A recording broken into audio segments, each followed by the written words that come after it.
otro americano y sudamericano también, que nos hablase de un país al que él quiere de una manera fehaciente, que es el Perú.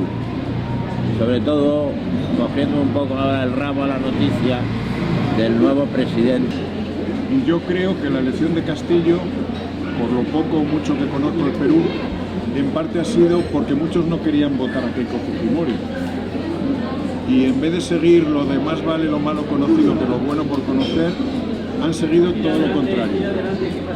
Más vale lo desconocido antes que Keiko Fujimori, que ya sabemos que no vale. Y entonces se han metido en un mundo de lo desconocido, que es la presidencia de Castillo. Y yo te pregunto ahora, ¿puede haber una confrontación incluso violenta? No. De aquí a unos meses o a unos... No, yo creo que... Entre las dos acciones o las dos... No. Yo creo que eso hay que descartarlo en la época actual. Puede haber conflictos, como ha habido siempre en todos los países y en Perú especialmente, conflictos de mucho tipo.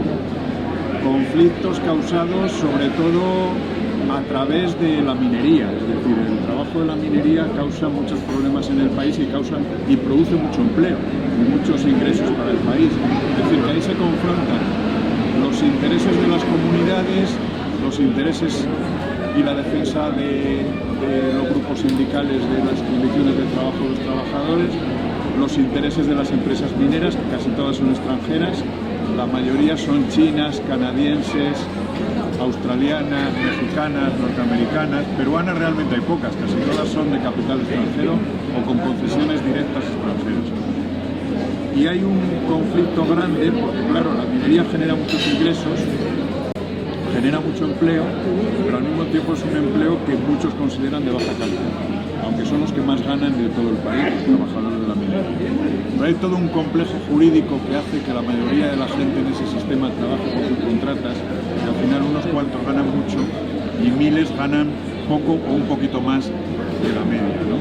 Y así funciona. Entonces puede haber conflictos con las comunidades indígenas, por la búsqueda y prospección del petróleo. Puede haber los conflictos eternos de clase que hay en todos esos regímenes, donde de repente te prometen una cosa y no te la pueden dar, y entonces la revuelta no se organiza contra los que tienen el poder económico, sino contra los que tienen el poder político porque prometieron algo que no pueden dar. Eso es lo que puede ocurrir y probablemente ocurra, pero no porque yo lo vaticine, sino porque es una secuencia de decenas de años ese tipo de cosas. En el caso del Perú hay que tener en cuenta que fue uno de los últimos países, si no el último en independizarse, porque entre otras cosas la mitad del Perú era realista y una facción relativamente pequeña era republicana. Y es más, ese republicanismo lo impulsaron primero en la expedición libertadora de San Martín, que la hizo con los chilenos y que llegaron hasta Lima, y las tropas españolas se retiran a la sierra y se establecen en el Cuzco, pero sigue una resistencia fuerte por parte de los núcleos realistas. Y luego Simón Bolívar es el que entra por el norte una vez que se retira San Martín, y en el fondo hay tan pocos independentistas en Perú, aunque hay muchos, pero hay tan pocos comparado con otros países, que la independencia la logra entre todos los demás. Era la garantía de su pertenencia a la República. Por dar un dato cronológico, supongo que sería sobre el 20 o como mucho el 30, ¿no? del siglo XIX. Entre 1821 y 1824. Hay que tener en cuenta que la batalla de Ayacucho es en diciembre de 1924. Durante 1921 y 1924 hay una guerra en Perú de liberación, donde la mitad de la población es realista y una gran parte de los combatientes que no son realistas son extranjeros desde el punto de vista actual. También me llama la atención el que me dijeras un día que los peruanos de entonces no sentían especial simpatía por Bolívar.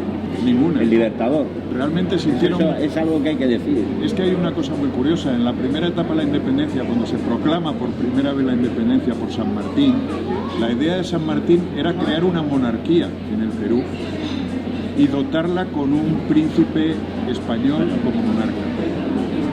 En Perú, evidentemente Bolívar no era monárquico, Bolívar era republicano. Entonces la idea de establecer una monarquía en Perú desaparece con la retirada de San Martín y triunfa, aunque con mucho esfuerzo militar, un terrible esfuerzo militar, que realmente hasta 1823 no empieza a avanzar Bolívar por lo que es el territorio, y hasta el 24 no se consolida con la batalla de Ayacucho. Pero mientras tanto hay una especie de conflicto civil interior entre los peruanos. Bueno, más bien hay dos, o tres incluso, según como se analice. Pero estuvo muy complicada la cosa. Al final fueron las tropas internacionales de Bolívar, y digo internacionales porque eran venezolanos, colombianos y ecuatorianos, y un contingente importante también de chilenos y de argentinos que quedaron después de la retirada de San Martín. Las tropas de Bolívar entran en el Alto Perú, que es Bolivia, y liberan con un poquito más de retraso el Alto Perú. En el Alto Perú había habido un conflicto enorme entre las tropas españolas con las tropas de las Provincias Unidas del Río de la Plata, y luego uno de los generales españoles, que es más absolutista que los liberales, entonces él se declara a favor del rey, apoyando Bolívar la entrada de Guayaquil en Ecuador, y luego al final la Confederación Peruano-Boliviana se disuelve. Estoy reduciendo mucho y simplificando.